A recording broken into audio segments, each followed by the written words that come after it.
In this crazy world, it's so hard to unwind. So I'm taking time just for me. Gonna find my peace, let my soul be free. In the quiet moments, that's where I'll find a little room to breathe, leave it all behind. Give me room to breathe, I need some time to heal my heart, to clear my mind. Gonna love myself, yeah, I believe in the power of me. Just give me room to breathe. Great new day to all my self-care family and friends. Welcome back to another Room to Breathe podcast. I am your host, Life Coach 614, and I am so happy that you made space to be here with us today. Now, before we get into this episode, do me a quick favor. If you're feeling our vibe, go ahead and show us some love. Tap the screen, like, comment, and share this out with someone who might need a little healing energy today. And if this is your first time here, or you haven't already done so, go ahead and hit that follow button. Subscribe to our channel so that way you're always tapped in when a new episode drops. I also want to personally invite you to check out our digital home at theselfcareclub.org, where you will find everything from affirmative apparel to motivational merch and free resources to help nourish your growth and remind you that you are supported every step of the way. Just know that you don't have to do this alone. We are healing in community, growing one breath, one moment, one day at a time. So today, I encourage you to give yourself permission to pause, to reflect, and to make space for peace, for growth, but most importantly for you. And if anything in today's episode hits home, be sure to drop a green heart in the chat. That is our community's way of saying I am healing, I'm growing, and I am showing up for me. Now, let's get ready to breathe, reflect, and grow together. Today, before we jump into this, I want you to arrive here, right? And when I say arrive here, what I'm talking about is no scrolling, no multitasking, no bracing for impact, just being here, right? A very intentional and mindful moment of saying, I'm here, right? That I get to just pause, that I get to just be for this moment. And if for no other moment in this particular space, we get to just show up unapologetically. Hey, brother, I see you. My brother said, I am here. Shoot, I'm here. But I say that because I think that this conversation that we're going to have today isn't loud. It's just going to be honest, right? And I think that honesty asks us to be present. I want to start things off today with a sentence that might sit a little heavy in your chest, not because it's harsh, but because it's true. And it's that sometimes the cage feels safe simply because you decorated it. Let me say that again. Sometimes the cage feels safe simply because you decorated it. And you didn't decorate it by accident. You decorated it because it was the only way you knew how to survive inside of it. Right? Think about it. Many of us feel like we're trapped in a cage. And so we had to decorate it to make it livable. Right? You made it familiar. You made it make sense. And so you started by adding routines so you wouldn't feel the ache. You added labels so it wouldn't feel like loss. You added gratitude so you wouldn't feel guilty for wanting more. And at some point, you stopped asking whether it was freedom, and you kind of started asking how to make it more comfortable. And so today's episode is not about shame. It's not about regret. It's not about rushing yourself into some dramatic life overhaul, right? It's about telling the truth softly but clearly. Because there becomes a season where things that once protected you start to feel heavy, where the space that you once fought hard for, right? The things that you fought hard to secure seem to start to feel tight where what you called peace starts to feel like a quiet self-betrayal. Elevated awakenings, Arma, welcome in. And, that moment can be a bit confusing, right? Because from the outside, it looks like you're doing fine, right? You're functioning, you're showing up, you're holding it all together. But inside, something is whispering, there has to be more room than this. It has to be bigger than this cage. And so if you've ever stayed somewhere, be it emotionally, relationally, spiritually, professionally, not because it fulfilled you, but because it felt familiar, or if you've ever chosen consistency over alignment, if you've ever told yourself, at least it's not as bad as it used to be, while quietly shrinking, you're not alone. And you're not broken. You're just at the edge of growth. And so today we're going to talk about the cages that we call comfort, the survival patterns we dressed up as stability, the ways that we learned to endure when we were never really meant to stay. Elevated Awakenings, Brooks, welcome in. And so remember, guys, there's no judgment here, right? Only reflection, only permission, only room for us to breathe. Welcome in, Natasha, Elevated Awakenings. So as we move forward, I invite you to listen, not to fix yourself, but to hear yourself, right? I want you to notice what tightens. Notice what softens. Notice what feels familiar and what feels true. Because sometimes the bravest thing that you can do is admit that what once saved you is no longer where you belong. So let's talk about it. If I've learned nothing else in my healing journey, it's that survival will teach you to settle. And so we might as well just start there, right? Let's start by naming something that doesn't get enough grace, right? Because survival is intelligent. When you're in survival mode, your body and your spirit they're not trying to thrive. They're just trying to keep you alive, right? So you learn how to adjust. You learn how to endure. You learn how to make what's available feel like enough, right? We stretch it. We make $1 out of 15 cents, right? And so survival teaches you how to settle without even realizing that you're settling. It teaches you how to accept inconsistency as normal, to confuse relief with safety, to call tolerance love, to call endurance strength. Thank you for the heart puffs. And so when when that energy becomes your baseline, anything slightly feels, anything that's slightly better seems to feel like a blessing, even if it's still costing you pieces of yourself.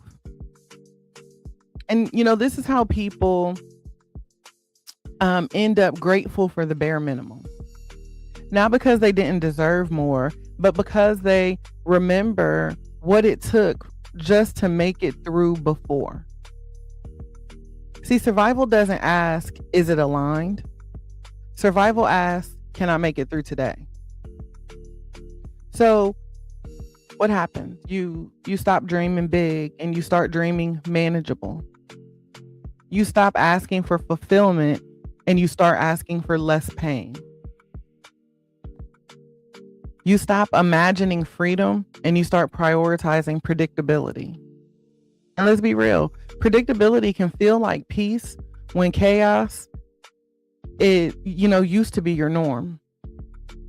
So if you grew up in an environment where you had to stay alert, if love felt conditional, if stability was inconsistent, or your nervous system learned to relax in places that aren't actually safe, just familiar, right?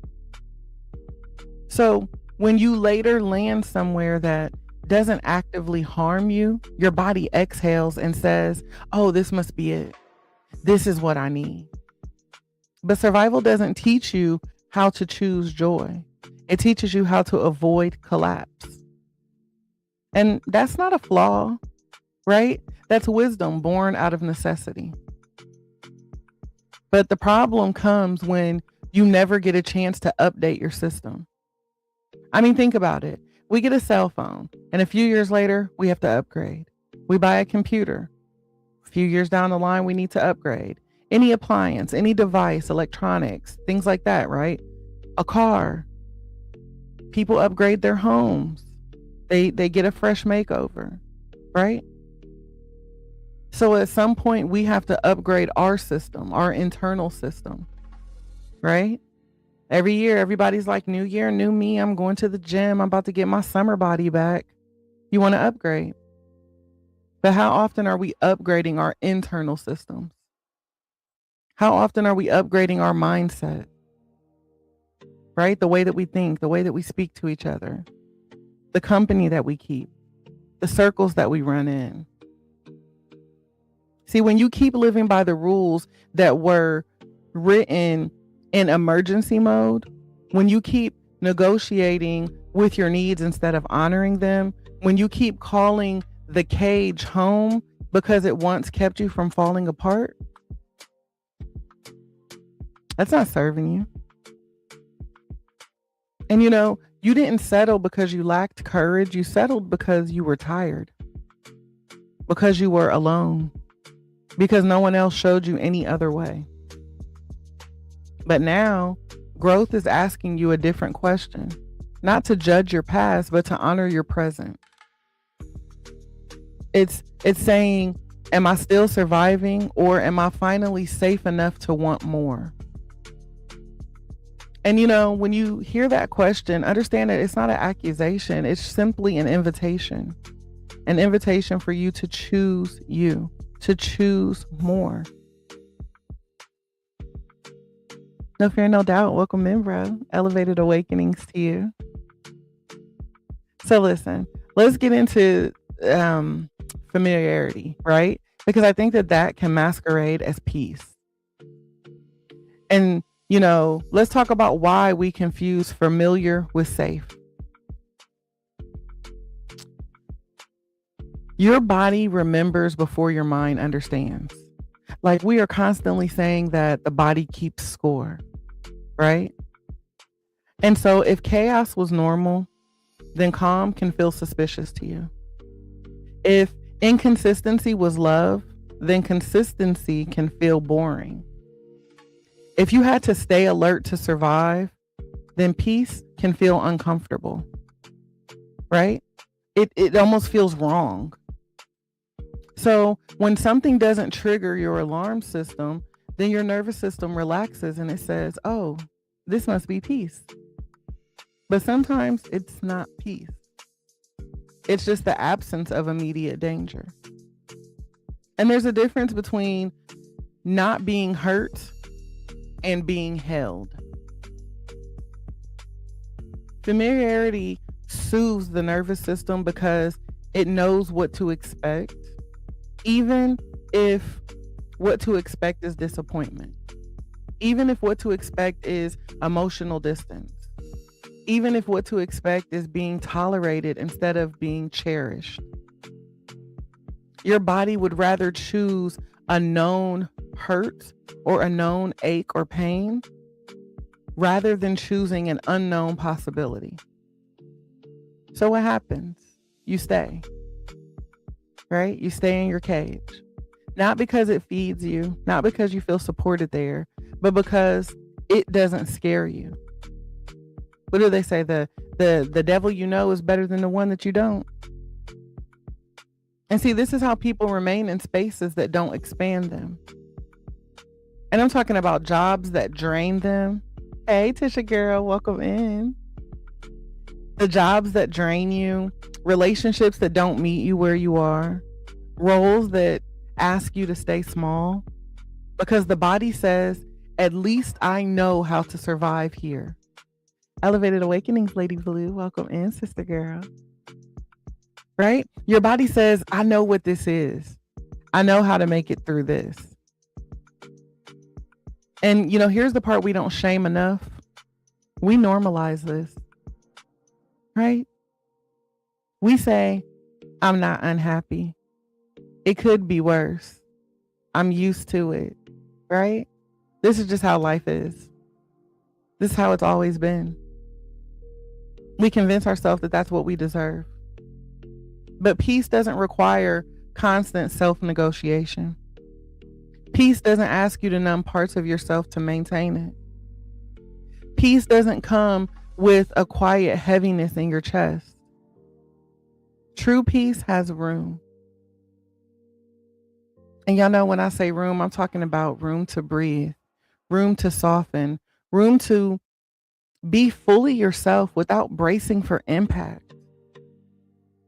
So if you constantly feel like you're managing yourself to fit, if you're always regulating your needs so you don't rock the boat, or if your body feels tense even when things are fine, that's not peace. That's familiarity wearing peace's clothing, right? That wolf in sheep's clothing. And I want to be clear, your body wasn't wrong for choosing it. Your body was choosing what it knew how to survive. But healing invites a new awareness. And the thing that society doesn't tell us enough is that you're allowed to recalibrate. You're allowed to redefine safety. You're allowed to want more than I can tolerate this. The goal isn't to demonize familiarity. It's to stop confusing it with freedom. Because peace isn't just quiet, it is spacious. And again, you deserve space. So let's talk about decorating the cage, right? Because decorating the cage looks like I'm fine. How many times do we say that? Heck, how many times a day do we say that? Hey, how you doing? I'm fine. Hey, what's wrong? Nothing. I'm fine. Hey, you okay? I'm fine. Oh, I'm sorry. Did you want that? No, take it. I'm fine. Right? So that's us decorating the cage. And, the thing about decorating the cage is that it rarely looks dramatic. Most of the time it looks responsible, right? It looks grateful. It looks like I'm fine. It's not always loud pain. Oftentimes it's the quiet compromises. So again, decorating the cage can sound like at least they're trying. Nobody's perfect. This is just a season. Or I don't want to be ungrateful. I should be happy with this. And so you start to explain away what doesn't sit right. You begin to intellectualize your feelings instead of honoring them. You start to turn discomfort into something you can manage instead of something you need to address. And this is where I believe that affirmations become a part of our armor instead of alignment, right? Because you don't use them to empower yourself. You use them to tolerate more than you should. You don't,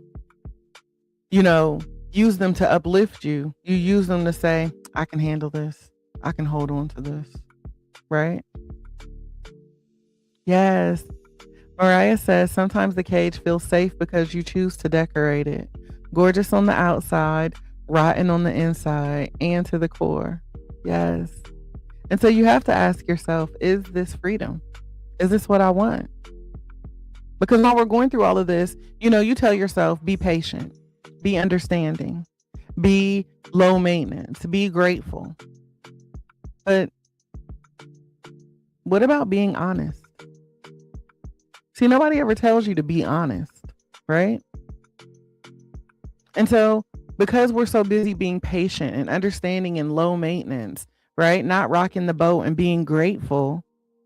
What do? We light candles in rooms that no longer let us breathe. You add pillows to places that still feel hard. You call it healing when really it's just endurance dressed up as growth. And from the outside, it looks like progress.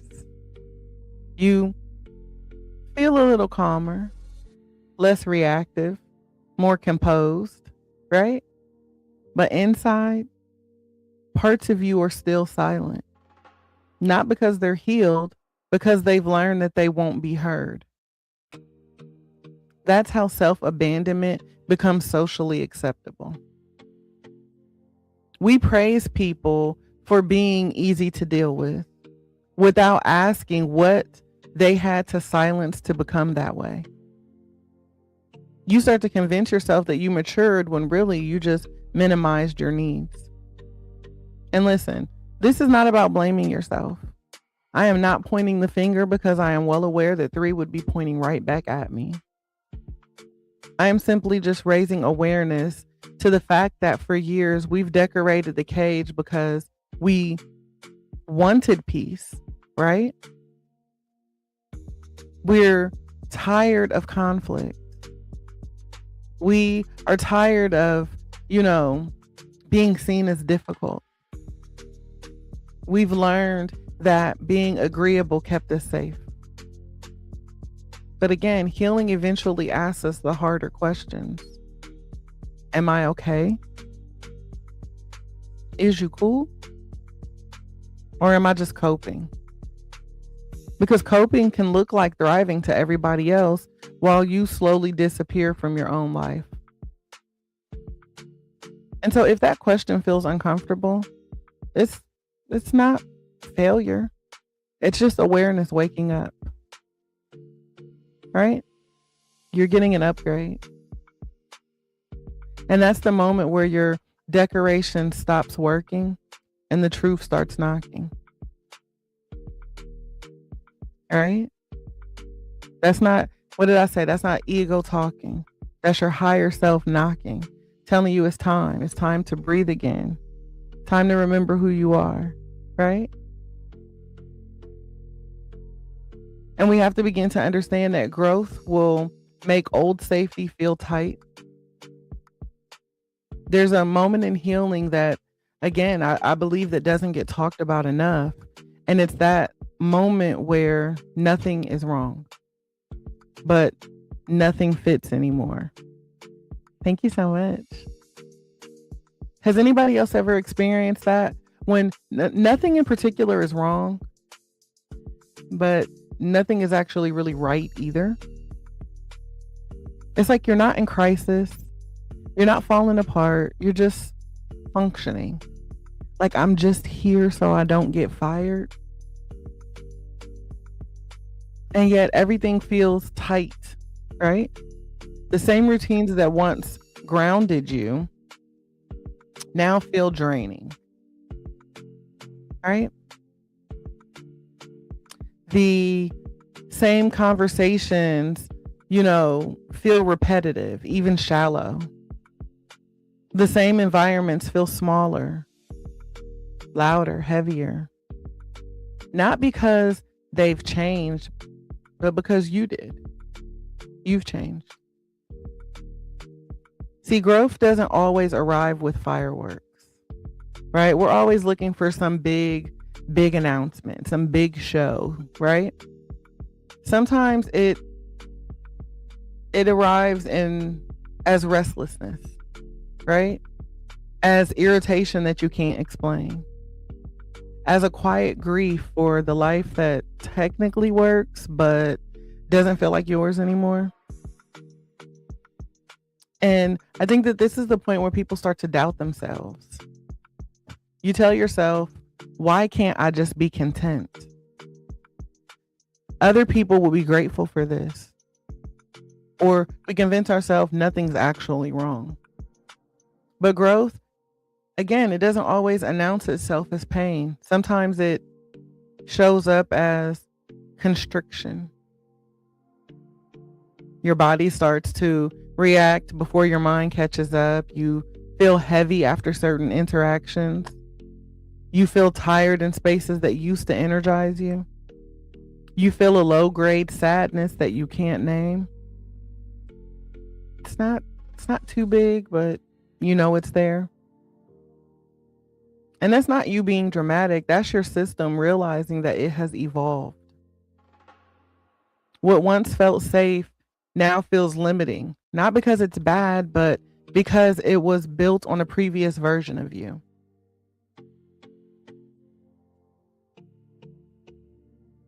And yeah, there's always a grief, right? This is the stage where grief tends to show up.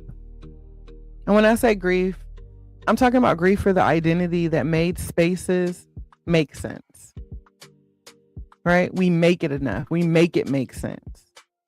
Grief for the dreams that you had when this felt like enough.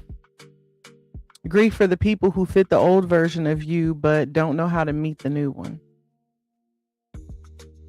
But instead of honoring that grief, so many people try to squeeze themselves back into what no longer fits. It's like they shrink, they compromise, they tell themselves how to be patient, right? Be patient when really they're being called to be honest. But growth won't let you unknow what you now know. Kind of a gift and a curse. Honestly, I say it's a gift and a gift, right? Because now that I know this, I can't unknow it. You can't go back to not feeling the tightness. You can't unfeel the lack of space. You can't ignore the part of you that is asking for expansion. So again, we have to understand that this isn't ingratitude, right? This isn't restlessness. This is your soul saying, I need room to breathe. And the discomfort that you're feeling, it's not a signal to decorate harder. It's an invitation to stop forcing yourself into spaces that you've already outgrown. You're not failing at contentment. You're just graduating from survival. And so we have to understand that leaving is not betrayal. I think that so many of us get stuck, not because we don't know that we've outgrown the space, but because leaving the space feels wrong. Because we were taught that loyalty meant staying, that gratitude meant enduring, that love means sacrifice no matter the cost. So when you start to feel that pull towards something more aligned, guilt shows up fast. And guilt, when it shows up, honey, it be talking loud. Like, how could you leave after everything they've done for you? How could you want more when this once saved you? Who do you think you are to outgrow this? Like, how dare you heal? How dare you level up? How dare you elevate?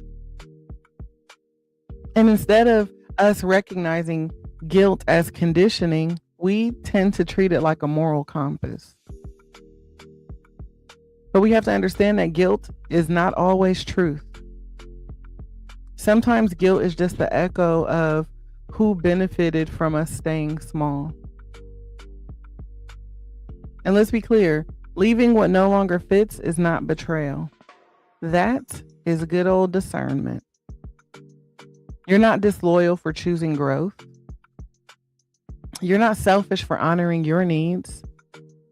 You're not ungrateful for acknowledging that something has expired. Everything has an expiration date. You can respect what carried you and release it. You can love people and leave rooms where you are no longer seen. You can appreciate the role that something or someone played and admit that it can't come with you in this next season. So we have to understand that staying past the season or staying longer than that expiration date doesn't make us noble. It makes us tired. Right? And I think many of us confuse endurance with integrity. Integrity isn't about how much you can tolerate. It's about alignment, right? Living in truth with who you are now. And I think that some people only know you in the role that you played while you were surviving. Like that's the only version of you that they know. So when you leave, it disrupts their story. Elevated Awakenings, Victoria, welcome in. Right? If you leave, that changes everything for them. And it's not because you did something wrong, right? It's because you're no longer willing to abandon yourself for their comfort. That discomfort, that backlash or that misunderstanding, it doesn't mean that you made a wrong choice. It means that you chose differently than before. So we've got to understand that leaving doesn't erase love. It doesn't invalidate the past. It doesn't make you heartless. It simply means that you are no longer willing to bleed quietly to keep the peace. Thank you for the roses. And choosing not to betray yourself anymore, that's not abandonment. That's healing.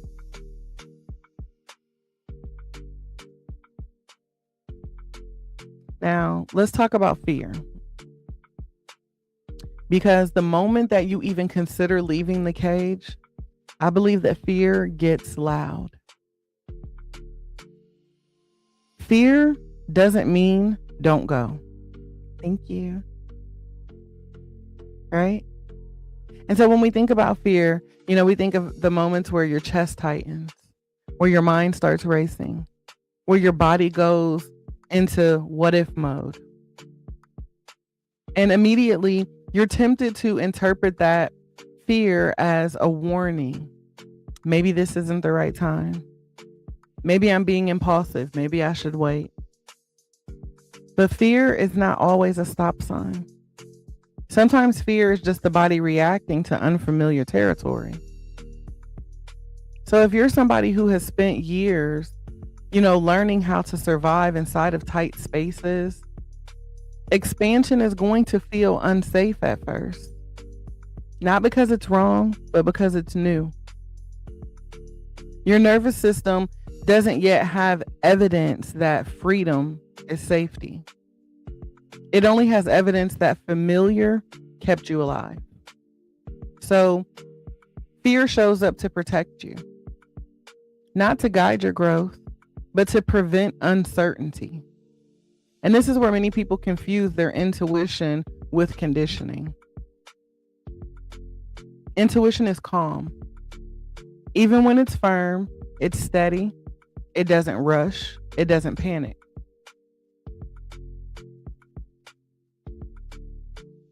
Conditioning is loud, right? It replays old stories. What if I fail? What if I regret it? What if I end up alone? Right? Those thoughts aren't prophecies. They're memories trying to keep you from risk. And here's the truth that I think most people never hear. If you waited until you felt zero fear, you would never leave the cage. Just think about it. If we spent our life waiting until everything seemed right, if we waited until everything felt perfect, we would never get anything accomplished. Fear doesn't mean that you're unprepared. It means that you've stepped outside what your body already knows how to maintain, what your body already knows how to manage. Growth always requires a good, what do I want to say? Growth requires a period of like nervous system recalibration. You're not meant to leap without support, right? But you are meant to move forward with awareness.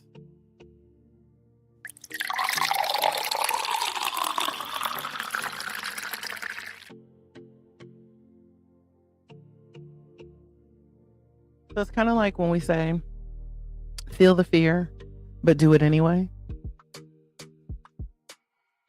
So instead of asking yourself, why am I afraid? Try asking yourself, what part of me learned that staying small was safer? Right? Because fear doesn't mean turn back. Sometimes it just means slow down, ground yourself, keep going with compassion, but stay alert. So contrary to what society tries to tell us, you're not reckless for wanting more. You're not naive for believing in something better. You're learning how to trust yourself without the bars, right? You're learning how to believe in yourself again without the confinement. And that takes practice, right? So understand that fear isn't the enemy here. Letting fear make your decisions, that's just the cage trying to keep its grip. And you're stronger than that now. You're bigger than the cage. And you don't have to burn it down. I think that's another thing when we think about what confines us and what traps us, right? We get this idea that we have to burn it all down. And that's honestly, I think one of the biggest reasons that people stay stuck is because they think that leaving has to be loud. Like it has to be some dramatic exit, some big announcement, right? A complete reinvention overnight. So when you don't have the energy or the desire for chaos, you convince yourself that you're not ready. But healing is rarely a demolition. Most of the time, it's just a series of small, quiet choices that add up. You don't have to blow up your life to choose you. You don't have to explain your growth to everybody. And you don't have to have a whole map.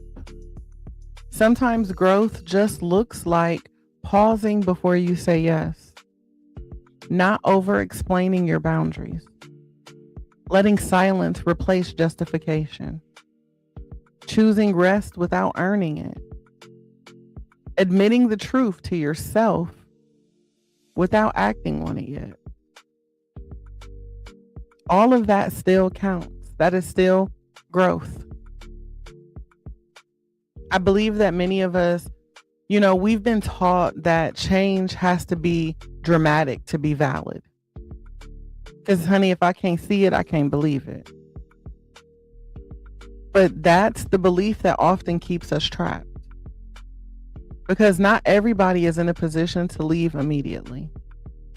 Not everyone has safety and resources or support yet. And so forcing movement before the body is ready, that can create a new trauma. And, oftentimes I think about like when people are in a domestically violent relationship or friendship, be it physically, emotionally, mentally, verbally, whatever, right? People are always like, well, why doesn't she leave? Why doesn't he leave? The situation is toxic. Why don't they just go? We have to normalize understanding not everyone has safety yet. Right? We're already in a toxic situation. We're already experiencing trauma. So if I don't have safety, if I don't have resources and I don't have support, it's hard to really move without creating another trauma. So again, we have to normalize, instead of asking, how do I escape? We have to start asking, how do I create a little more space?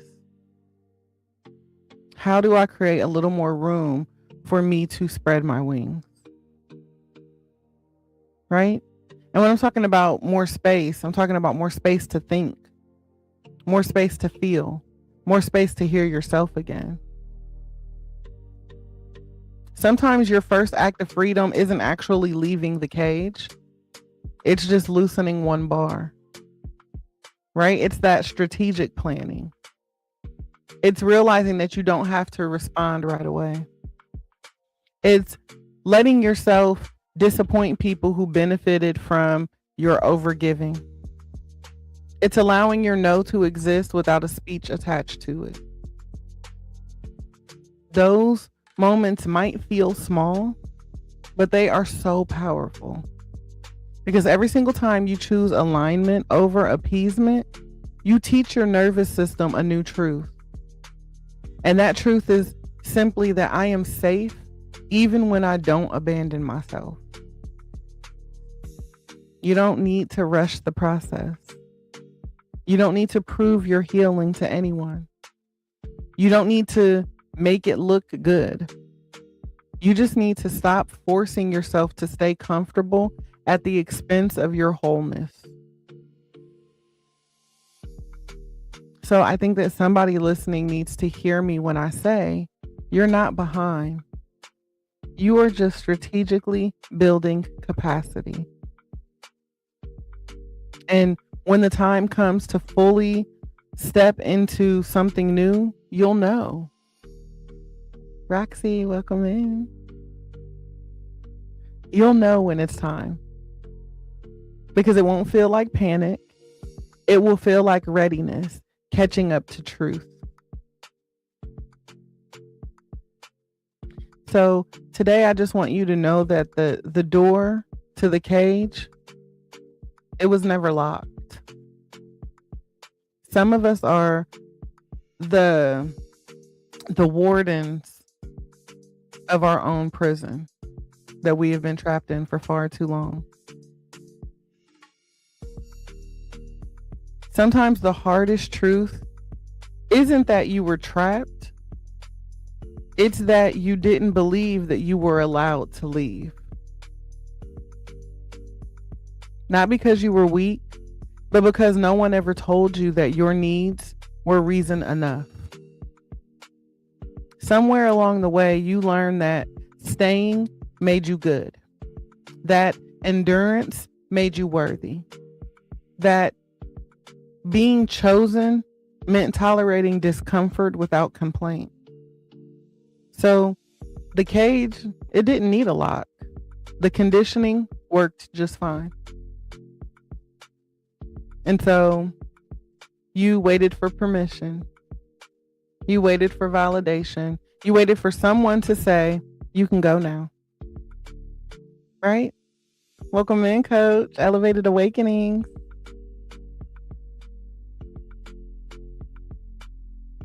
But think about it. All the times that you waited for permission and validation or, someone granting you access to go, right? That permission that we waited for, it never came. And we were disappointed, but really it was never theirs to give. Thank you so much, Coach. I appreciate you.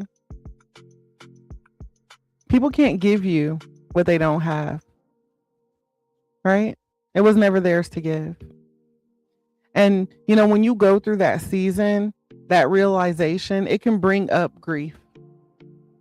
Grief for the 2 years that you waited, right? All the years that you waited. Grief for the parts of you that stayed quiet, hoping that somebody would notice. Grief for the energy you spent trying to be acceptable instead of being authentic.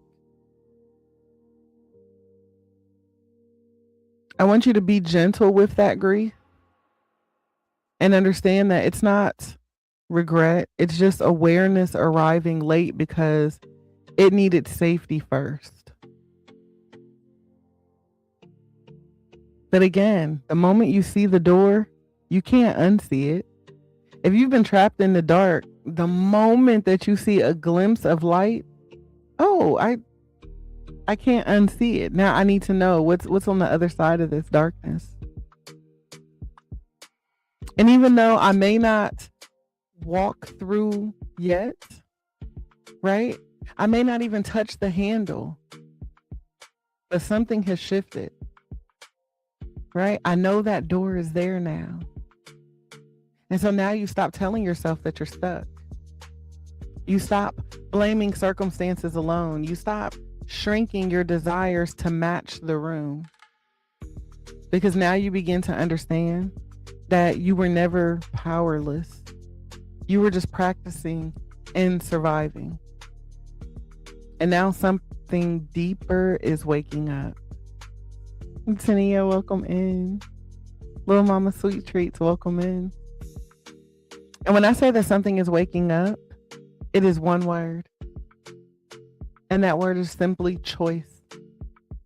Right? All of a sudden, you're choosing better. You're choosing to get out of the cage. You're choosing to get up out the trap. You're choosing to leave this relationship. You're choosing to dream more. You're choosing to want more. You're choosing to be better. You're choosing to stop settling for less. You're choosing to shift your mindset. You're choosing you. You're choosing to take your power back. You are choosing no more fear, no more doubt. You're choosing Shonda. You're choosing Kale. Right? Mama Frank, you're choosing you. And yeah, choice doesn't always feel empowering at first. Right? Sometimes a choice feels heavy. Because choices come with responsibility to yourself. And society teaches us that responsibilities are a burden. But that responsibility isn't a burden.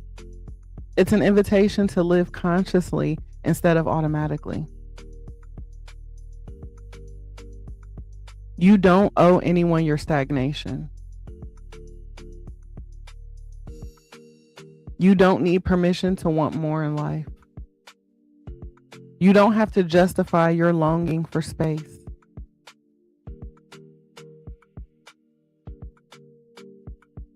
The door was never locked. You just needed to believe that you were allowed to open it.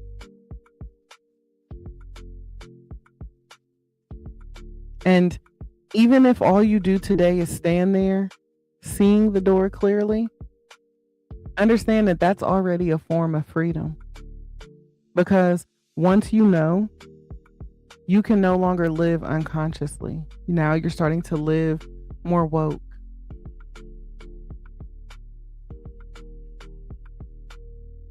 So again, let's start shifting from survival. That served us last season. But now we're shifting into spaciousness. We're going from surviving to thriving.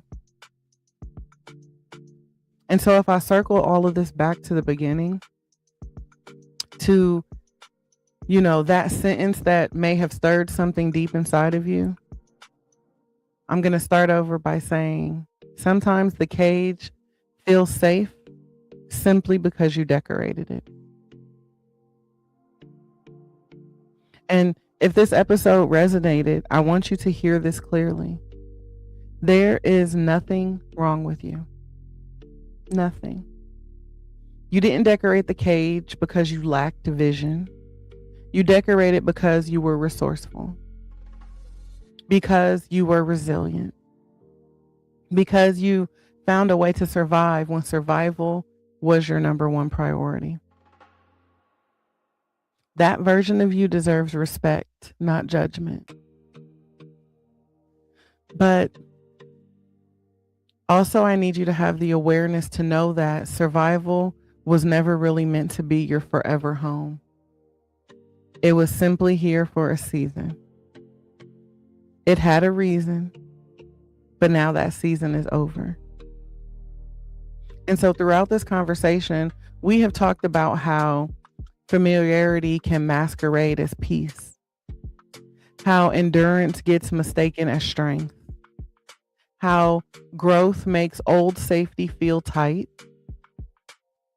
how fear doesn't always mean stop, how freedom doesn't require destruction, right? We don't got to burn it all down. And we also talked about how sometimes the door was never locked at all. And all of this points to one truth. If you don't take anything else away from this conversation, I just need you to take this one truth. And it is simply that you are changing, and that's allowed.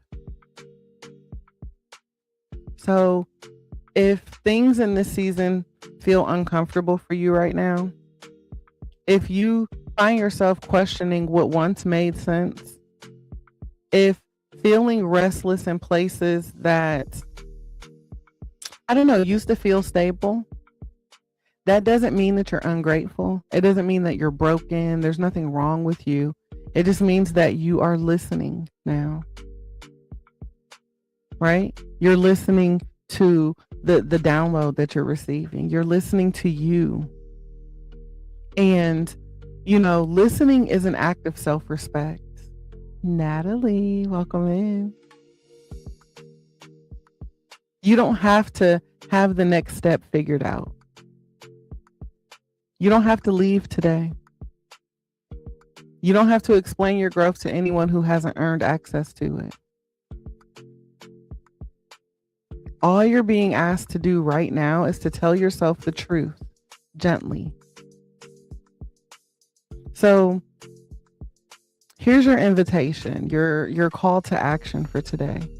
Not to perform, but to just pause. After this episode, I want you to maybe take just 5 quiet minutes. No phone, no distractions, just you. And I want you to ask yourself one honest question.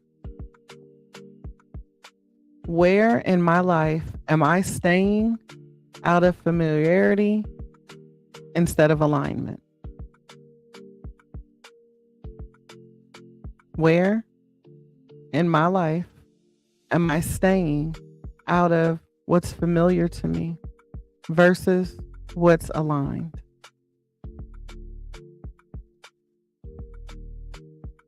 And I don't want you to rush the answer. Take all the time that you need. I don't want you to judge what comes up. I just want you to notice. Sit with it as long as you feel you need to. And then I want you to place one hand on your chest, and just remind yourself, I am allowed to want space. I am allowed to evolve. I am allowed to want space. I am allowed to evolve. I am allowed to want space. I am allowed to evolve. Now, before we part ways today, let me leave you all with a little extra love and light. As always, I encourage you to keep breathing through the highs, the lows, and every moment in between. I want you to keep choosing peace, even if it feels out of reach. And know that here at the Self-Care Club, you will always be seen, always valued, and always supported. So don't be afraid to take up space, speak your truth, and make a little room for you to breathe. I love each and every one of you to life. And I am praying that your day is not just amazing, but aligned, intentional, and yes, on purpose, filled with purpose. This has been another Room to Breathe podcast, and I look forward to connecting with you all again soon. Thank you. Me, I